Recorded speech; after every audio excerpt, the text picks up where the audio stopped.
올해 9월 51구역 상공에 정체불명의 항공기가 4시간 이상 선회하는 사건이 있었다만 이번은 대량의 미군기가 51구역에 집결해 있다고 한다.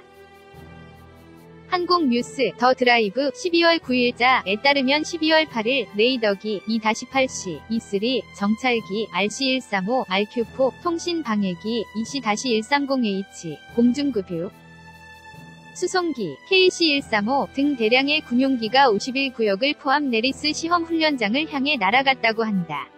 9월에도 공중급유 수송기 KC-135가 51구역 상공에서 이상하게 비행하고 있던 일도 있었지만 미군이 철수한 추락 UFO를 리버스 엔지니어링한 지구제 UFO가 급유를 하고 있었던 것은 아닐까?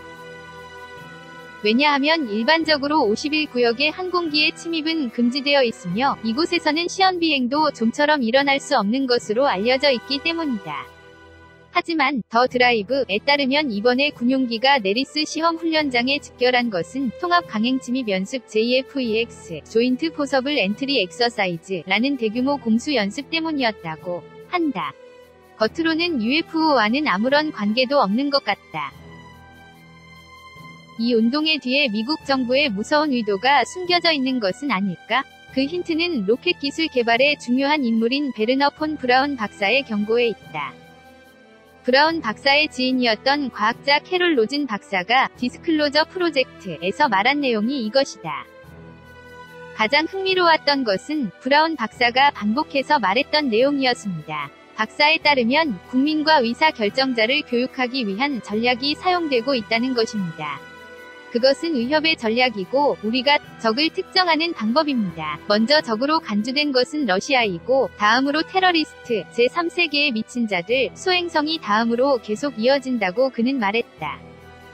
그리고 마지막으로 적으로 간주되는 것이 외계인, 외계 생명체라고 말하는 것입니다. 박사는 4년 동안 반복하여 다음과 같이 말하였습니다. 캐롤, 마지막 카드는 외계인이라는 것을 잊지 마라. 우리는 외계인에 대항하는 우주 무기를 만들게 될 것이다. 하지만 모두 거짓말이야. 미 정부가 적을 만들어내는 이유 중 하나는 국민의 의식을 밖으로 향하게 하여 대중을 제어하기 위해서라고 생각할 수 있지만 전쟁을 계속하는 것으로 군산 복합체를 돈벌이 시킨다는 이유도 있을 것이다. 지구상에 적이 없어진 경우는 지구 밖으로 적을 요구하는 수밖에 없다. 그것이 운석과 외계인이라는 것이다.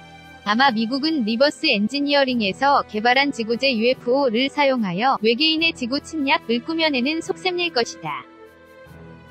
올해 6월 미국 트럼프 대통령이 우주군 위 창설을 지시한 것도 이런 전략의 일환으로 볼 수 있다. 51구역 부근에서 진행된 이번 연습은 그때를 위한 예행 연습이라고 하는 것은 지나친 생각일까? 하지만 실제로 브라운 박사처럼 경고하는 사람이 있는 것은 사실이다. 시청해주셔서 고맙습니다. 좋아요를 눌러주세요. 반드시 채널을 등록하시고 알림을 켜주세요. 새로 영상이 등록되면 바로 아실 수 있습니다.